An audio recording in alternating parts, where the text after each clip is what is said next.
पति पत्नी और वो शिक्षाप्रद कहानी। पति अभी नहा ही रहा था कि तभी फ़ोन पर मैसेज टोन बजी। पत्नी मोबाइल के पास में ही खड़ी थी। उसका ध्यान फ़ोन की तरफ गया। उसने सहज ही फ़ोन उठाकर मैसेज पढ़ा। हाय, गुड मॉर्निंग डियर। किसी बेबी का मैसेज था। पत्नी सोच में पड़ जाती है कि अब यह बेबी कौन है। तब तक पति भी नहाकर बाहर आ चुका है। पत्नी उसे किसी बेबी का मैसेज आया है बताती है। पति मुस्कुरा देता है और फ़ोन उठाकर उस मैसेज का रिप्लाई करता है, hi baby, how are you, और अपने काम में लग जाता है। इस रिप्लाई को भी पढ़ती है। अब हर पल पत्नी के दिमाग में यही विचार कौंधता रहता है कि यह बेबी कौन है। शाम को पति घर आता है। पत्नी उससे पूछती है, यह बेबी कौन है। पति जवाब में सिर्फ मुस्कुरा देता है और फिर से अपने काम में लग जाता है।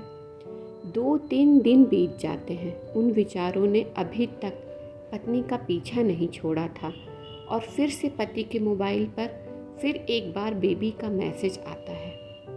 आज तो मिलोगे कि नहीं, तुम्हारी बहुत याद आ रही है। इस मैसेज ने आग में घी का काम किया। पत्नी का शक और भी ज़्यादा पक्का हो गया। बीच बीच में ऐसे मैसेजेस का आदान प्रदान होता रहता और पत्नी के मन में शक की जड़ें और गहरी होती गई। पति पूछने पर भी जवाब में सिर्फ मुस्कुराहट के और कुछ नहीं कहता। यह शक गुस्सा बनकर तब ज्वालामुखी की तरफ फट गया जब एक दिन उसे अपने पति की जेब में सिनेमा की 2 टिकट मिलती हैं। पत्नी अपनी पति से बहुत झगड़ती है। पति उसे समझाने की कोशिश करता है लेकिन वह कोई भी बात सुनने को तैयार नहीं है। पति को भी उस पर गुस्सा आ जाता है और यह झगड़ा और भी ज़्यादा बढ़ जाता है। गुस्से में पति घर से बाहर निकल जाता है। पत्नी का गुस्सा पति से कई गुना ज़्यादा है। तुरंत वो अपना सारा सामान पैक करती है। एक चिट्ठी लिखती है कि मैं मायके जा रही हूँ हमेशा के लिए, और पति का घर छोड़कर चली जाती है। गुस्सा शांत होने पर जब पति घर आता है तो चिट्ठी पढ़कर उसके होश उड़ जाते हैं। 10 दिन बीत जाते हैं और गांव के उस घर पर डोरबेल बजती है जहां पत्नी रहने चली गई है। पत्नी दरवाज़ा खोलती है। दरवाजे पर 10 साल की एक छोटी बच्ची हाथ में चिट्ठी लिए खड़ी है। वह पत्नी को चिट्ठी देती है। बच्ची से वह चिट्ठी लेकर पत्नी चिट्ठी खोलकर पढ़ती है, डियर वाइफ, जिस बेबी की वजह से हम दोनों में इतने झगड़े हुए और तुम हमारा घर छोड़कर यहाँ चली आई, यह बच्ची जो अभी तुम्हारे सामने खड़ी है, यह वही बेबी है। अनाथ आश्रम की एक प्यारी बच्ची। इसी के साथ मैं बातें करता था, सिनेमा जाता था। पहली बार जब तुमने बेबी के बारे में पूछा था तो मैंने जानबूझकर तुम्हें नहीं बताया था। सोचा था थोड़ा मजाक करता हूँ, देखता हूँ तुम कैसे रिएक्ट करती हो। लेकिन मैंने यह कभी नहीं सोचा था कि तुम्हारा शक इतना बढ़ जाएगा कि तुम घर छोड़कर ही चल दोगी। हाँ, सबसे ज़रूरी बात, यह तो बेबी है, वह किसी और की नहीं बल्कि तुम्हारी ही बेटी है। रुको, अपने आप को संभालो और आगे की बात ध्यान से पढ़ो। हमारे शादी के 2 साल पहले की बात है। तुम अपने कॉलेज के लास्ट ईयर में थी।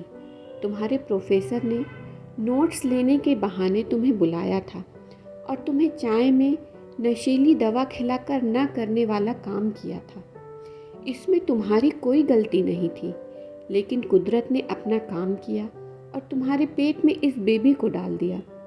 काफ़ी प्रयास करने के बाद भी अबॉर्शन नहीं हुआ तो तुम्हारे घर वालों ने समाज के डर से तुम्हें 6 महीने तक घर में ही रखा। तुम्हारे पिताजी खुद एक डॉक्टर हैं, इसलिए यह बिन मांगा बच्चा बड़ी आसानी से बिना किसी को कानों कान खबर हुए इस दुनिया में आया। भविष्य में तुम्हारी शादीशुदा ज़िंदगी में कोई प्रॉब्लम ना हो, इसलिए तुम्हारे पिता ने इस बच्चे को गांव के एक अनाथ आश्रम में छोड़ दिया। यह बच्चा मतलब यही बेबी जो अभी तुम्हारे सामने खड़ी है। अगर अभी भी विश्वास नहीं हो रहा है तो इस बच्ची के गाल का वो तिल देख लो। जो शायद तुमने उसे आखिरी बार रोते हुए देखा होगा, या फिर अपने पिताजी से पूछ लो। पत्नी जल्दी से उस बच्ची को पास में लेकर उसके गालों का तिल देखती है। उसका मन भर आता है, उसकी आंखों में आंसू आ जाते हैं, लेकिन अभी भी चिट्ठी बाकी है, इसलिए वह आगे बढ़ती है। मुझे पता है अभी भी तुम्हारे मन में यह सवाल उठ रहा होगा कि यह सब मुझे कैसे पता। तुम्हें बता दूं कि यह सब तुम्हारे खुद के पिता ने ही अपने मन में उठ रहे पश्चाताप को शांत करने के लिए शादी के 1 महीने पहले मुझसे मिलकर सारी बात मुझे बताई थी। उन्होंने यह भी कहा था कि अगर मैं चाहूँ तो शादी से इनकार कर सकता हूँ। मैंने तुम्हें स्वीकार किया क्योंकि इस पूरी घटना में तुम्हारी कोई भी गलती नहीं थी और हमारी शादी हो गई। तुमने मुझे बहुत प्यार दिया, लेकिन तुम्हारे पिता से बेबी के बारे में जानने के बाद मैं उसे मिले बिना नहीं रह पाया। मैं बीच बीच में उससे मिलता था।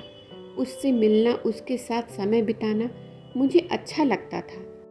कितनी प्यारी बच्ची बिना किसी गलती के क्यों सज़ा भुगते, बस इसलिए मैं उसे थोड़ी सी खुशी देने की कोशिश करता था।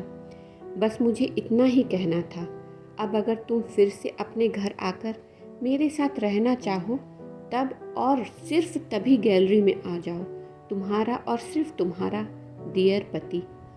बिना एक क्षण की भी देरी किए पत्नी दौड़कर गैलरी में पहुंची और रास्ते पर उसका पति एल खड़ा था। उसके चेहरे पर मुस्कान थी और पत्नी की आंखों में आंसू। कारण कुछ भी हो, अपने दोनों के बीच में कभी भी शक को थोड़ी सी भी जगह मत दो, क्योंकि दुनिया में हर बीमारी का इलाज है, लेकिन शक नाम की बीमारी का कोई इलाज नहीं। मन शांत रखो और जो भी मन में आए एक दूसरे को बताओ। आपके अपने चैनल को सब्सक्राइब करना ना भूलें।